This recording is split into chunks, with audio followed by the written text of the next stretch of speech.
देखो, using binomial theorem prove that 6 to the power n minus 5n always leaves remainder 1 when divided by 25। बेटा आपने class 10th में Euclid's algorithm पढ़ी होगी। Dividend is equal to divisor into quotient plus remainder, कुछ इसी की form बन जाएगी तो काम हो जाएगा। सुनना, ये डिवाइड हो रहा है मतलब ये डिविडेंड है किससे, 25 से, तो रिमाइंडर क्या बचना चाहिए 1। तो बेटा एक काम करते हैं, देखो इस पे ये देखो पावर किस पे लगी है 6 की पावर n, तो बाइनोमियल थ्योरम सिर्फ उसी में लगेगी, -5n में तो लगेगी। तो कोशिश करते हैं उसमें कैसे लगानी है। अब सुनना मेरी बात, आप मुझे एक बात बताओ, 1 प्लस a की होल पावर n का बाइनोमियल से फॉर्मूला क्या होता है, nc0 1 की होल पावर n और a की पावर 0, nc1 1 की पावर n माइनस 1 a की पावर 1, nc2 1 की पावर n माइनस 2 और a की पावर 2। बेटा ऐसे करके ncn 1 की पावर 0 और a की पावर n, सही है, गलत तो नहीं? इधर देखिए ध्यान से, मैं अगर a की जगह इसमें 5 रख दूं तो बेटा 1 प्लस 5 6 हो जाएगा, आ जाएगी 6 की पावर n आ जाएगी। यानी कि मैं a की जगह 5 रख रहा हूं बच्चों। सर उससे पहले दिखाने में तो पड़ेगा कि हम a इक्वल टू 5 रख रहे हैं कि ले बेटा put a is equal to 5, ठीक है, 5c ओ सॉरी n तो n ही रहेगा बच्चों, 1 को हटा दो सब में से, 1 की पावर कुछ भी हो, बेटा a की जगह क्या 5 की पावर 0, nc1 5 की पावर n 1, ये तो हटी है, nc2 5 की power 2 and so on, ncn और 5 की पावर n। समझ में आ गया सभी को?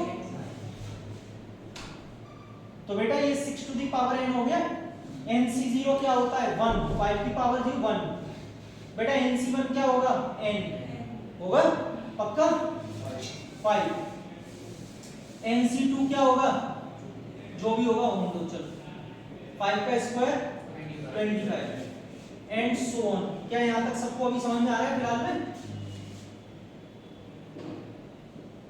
ध्यान से देखना, अब आपको 6 to the power n minus 5n बनाना है।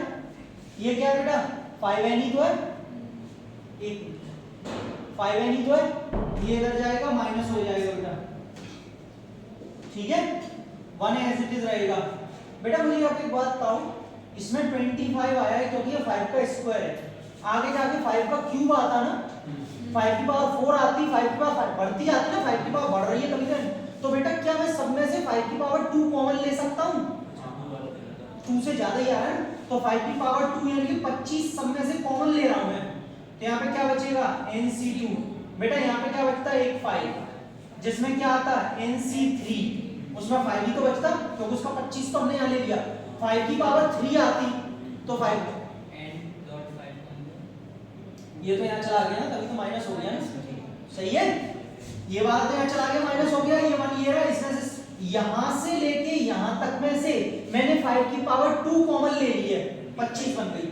बेटा आगे जाके ये ncn रहेगा, लेकिन ये 5 की पावर कितनी हो जाएगी n माइनस, अरे 2 पावर कॉमन लिए ना, तो 5 की पावर n में से 2 पावर निकाल दो, समझ में आ रहा है? चलो अब देखो 6 to the power n minus 5n is equal to 1 plus 25k।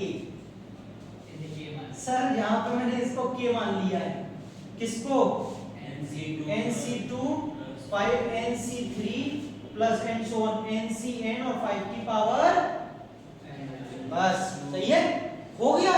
कैसे? ये डिवाइड हो रहा है, डिविडेंड किससे 25 से, क्वेश्चन 1, तो रिमाइंडर कितना बच रहा है 1। बेटा वो यही तो कह रहा था, प्रूव कीजिए ये जब भी डिवाइड होगा 25 से तो रिमाइंडर 1 बचेगा, dividend is equal to divisor into quotient plus reminder.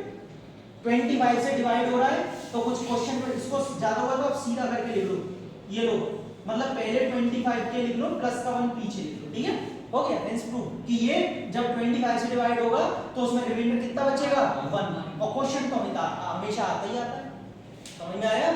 Hence prove कर लीजिए। और बेटा ये एक्सरसाइज आपकी खत्म हो गई।